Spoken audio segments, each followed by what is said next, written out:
I saw some very, very disturbing things there. My PhD was in the philosophy and sociology of education, and it was looking at knowledge in particular. And what I found really disturbing was the prevalence of what they call standpoint epistemology in academic terms. And that's like a very radical form of constructivism, which is the idea that there isn't anything objective about knowledge. Knowledge is something that is entirely constructed, and therefore, if it can be constructed, it can be just as easily deconstructed and reconstructed again according to who is the dominant voice at that time.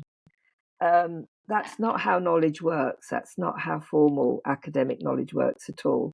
And I could see very corrosive effects of this, because it meant if you subscribe to that, then you have no standard of truth or truthfulness. It just becomes a game of power, and power becomes the criteria for what is good and what is bad, rather than truthfulness. So I was very, really, really disturbed by that. That was kind of what I explored in my PhD a bit, and then in my subsequent writings afterwards. So yes, it was, the intellectual creation of this has been in academia. If it had stayed within academic circles, it would probably be far less harmful than it is now. But even in academia, it was beginning to spill over into not just seminar rooms, but into hiring practices, into routes of progression within academia. So it was altering the very ethos of the institution, not just what was taught in seminars. And now you have that in primary schools, which is just, civilizational suicide, essentially. If you're teaching those very, very negative nihilistic beliefs to primary school children, it can only mean you have absolutely no confidence or faith or love of where you live, of the culture that you live in, of civilization. Really, it's incredibly destructive. It's heartbreaking as well, watching it done, to a country. I mean, I'm a first generation immigrant. I'm so grateful for all opportunities that I was given over here, and sort of managed to take advantage of and build an amazing life.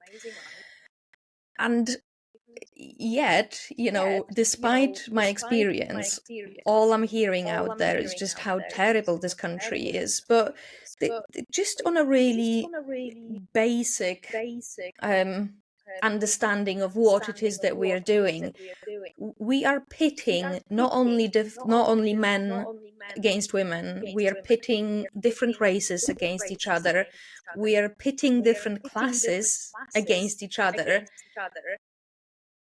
That leads to war. At some point, it leads to war. If people can't agree on the most basic facts, people will start fighting for power, especially the people that are constantly being told that they are somehow being privileged, whilst that they are living in a forgotten town like Grimsby or Middlesbrough.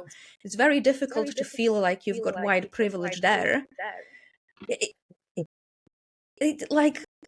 What's the point? Like, I'm really trying not to going down the conspiracy theories, because quite often these things are just incompetence and toxic compassion all the way down, from the senior management to the lower people that are actually implementing this. But we don't seem to just look at it at very, very basic terms of what we are doing to children. You're absolutely right. It is heartbreaking. I mean, my parents were immigrants, first generation immigrants to Britain, and they built a life for themselves here, a very nice life, and I've certainly had everything I've done. My family, my academic achievements, my career, my profession, it's been in Britain, right? And yes, I've had racism. I'm not going to go into competitive victimhood. It's been not as bad as other people have experienced, I know, and it's been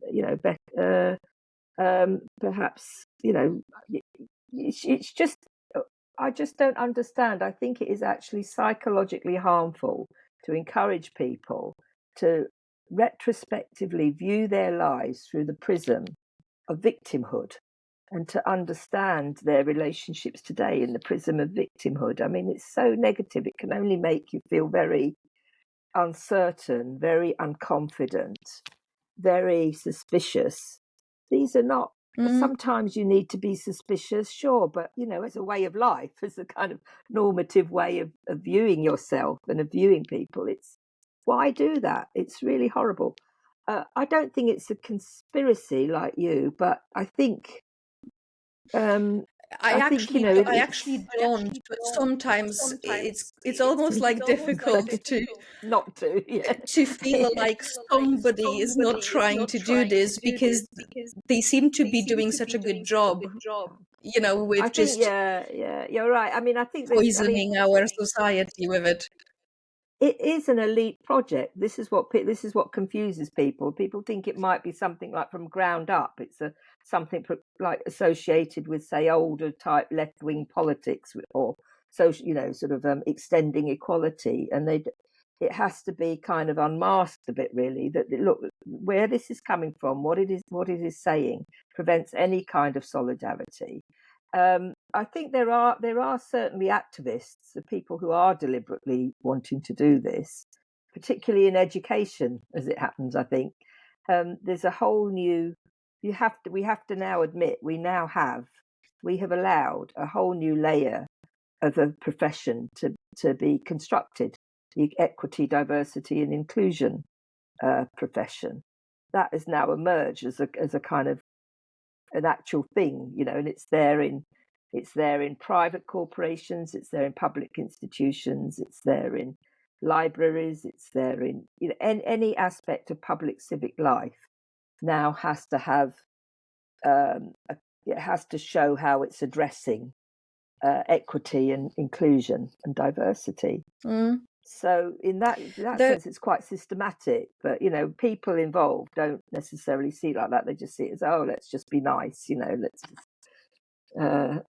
So it's a really big business as well, and growing business. So there was this organization very recently, Conservative Way Forward, that has found that just under £500 million in the UK is spent on diversity and inclusion roles. This is just within the public sector, so paid paid by the taxpayers, really. yeah, When we start looking at the private sector on top of that, we are talking about multi-billion industry that grew out of teaching businesses, children, and everyone around them highly contested theories that don't seem to be actually moored to the truth. it's So I think extraordinary, isn't it? It's extraordinary how that's happened.